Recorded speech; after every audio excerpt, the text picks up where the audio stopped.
Hello সবাইকে আসসালামু আলাইকুম। ওয়েলকাম করছি আমার ব্লগ পেজ সেজাস লাইফস্টাইলে। আশা করি সবাই ভালো আছেন। আমি আলহামদুলিল্লাহ অনেক ভালো আছি। আজকে মূলত আমি রাতের খাবার খেতে যাচ্ছিলাম সিলেটের বিখ্যাত একটি রেস্টুরেন্ট, যেটা হলো পাঁচ ভাই রেস্টুরেন্ট। সেখানেই মূলত খাওয়ার একটা এক্সপিরিয়েন্স আপনাদের সাথে আজকে আমি শেয়ার করব। তো আমি যেহেতু দরবার এরিয়াতেই ছিলাম, তো হোটেল থেকে বের হয়ে আমি একটা রিক্সা নিলাম, যেখানে 20 থেকে 30 টাকা দিয়ে আপনারা চলে যেতে পারবেন দরবার এরিয়া থেকে পাঁচ ভাই হোটেলের উদ্দেশ্যে। তো যাই হোক, এখানে সিলেটের রাতের শহরটা দেখতে এত বেশি পরিমাণে ভালো লাগছিল। আর যেহেতু আমরা শীতকালে গিয়েছিলাম, মানুষ একটু কমই ছিল। তবে এখানে পাঁচ ভাই হোটেলে নামার পর যত পরিমাণে ভিড় দেখেছি, তার দেখে আসলে মনে হচ্ছিল যে ভেতরে ভালোই পরিমাণে মানুষ থাকবে। এই সুন্দর রিক্সাটাতে করে মূলত আমরা দরবার থেকে এখানে পাঁচ ভাই আসলাম। রিক্সাটাও দেখতে কি পরিমাণ সুন্দর। তো যাই হোক, এই ছিল পাঁচ ভাই রেস্টুরেন্টের মেইন এন্ট্রেন্সটা। ভেতরে ঢোকার সাথে সাথে দেখতেই পাচ্ছেন এত পরিমাণে মানুষের ভিড়। আসলে সময়টাও ছিল ডিনার টাইম, এই জন্যই হয়তো বা মানুষ এত বেশি পরিমাণে ছিল। আমরা কোনো রকম কিছুক্ষণ ওয়েট করার পরে একটা ছোট একটা জায়গা পেলাম, যেখানে আমাদেরকে সার্ভ করা হলো। তো প্রথমে আমি এখানে শুরু করলাম শুটকির একটা প্রিপারেশন দিয়ে। এটা শুটকির শিরা বোধ হয়, আমি যতটুকু শুনেছি ওনাদের কাছে। ছুরি শুটকি দিয়ে বানানো এই প্রিপারেশনটা আমার ভালোই লেগেছে। তারপরে খেলাম এখানে একটা চিকেনের বড়া।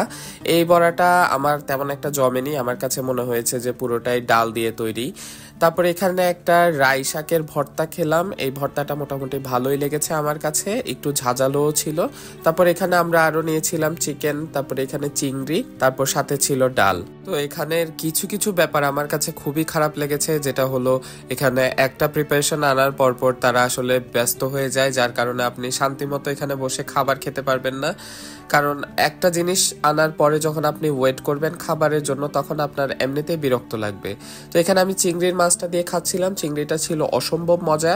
খাবারের কথা একদম বলতে গেলে ওনাদের খাবার যথেষ্ট পরিমাণে ভালো, আর প্রাইস অনুযায়ী খাবারটা অনেক বেশি রিজনেবল, যেটা আমার কাছে খুবই ভালো লেগেছে। এই জন্যই মূলত এত পরিমাণে মানুষ, আর এত পরিমাণে মানুষ থাকার জন্যই মূলত ওনাদের সার্ভিসটা একটু লেট হয় আমার যেটা মনে হয়েছে।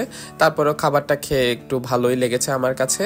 তবে শান্তিমতো খাবার খেতে হলে অবশ্যই আমি এই জায়গাটা রেকমেন্ড করব না আপনাদেরকে। ওনাদের ওইখানে কিন্তু চাও পাওয়া যায়, কিন্তু দুর্ভাগ্যবশত আমরা চাটা পাইনি।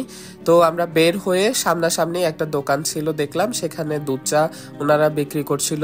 এই দুধ চাটা আমার খাওয়া সিলেটের বেস্ট একটা দুধ চা, কারণ ওখানে যতই চা খাচ্ছিলাম খুবই পাতলা পাতলা চা পাচ্ছিলাম, কিন্তু এই চাটা একটু আমার কাছে মনে হয়েছে যে না, লিকারটা একটু ভালো ছিল। তো যাই হোক, এটাই ছিল আমার পাঁচ ভাইয়ের আজকের একটা এক্সপিরিয়েন্স। ভিডিওটা কেমন লাগলো অবশ্যই আমাকে জানাতে ভুলবেন না। আর ভিডিওটা ভালো লাগলো অবশ্যই একটা লাইক, কমেন্ট আর শেয়ার করে দিবেন। সবাই ভালো থাকবেন, দেখা হচ্ছে পরের ভিডিওতে।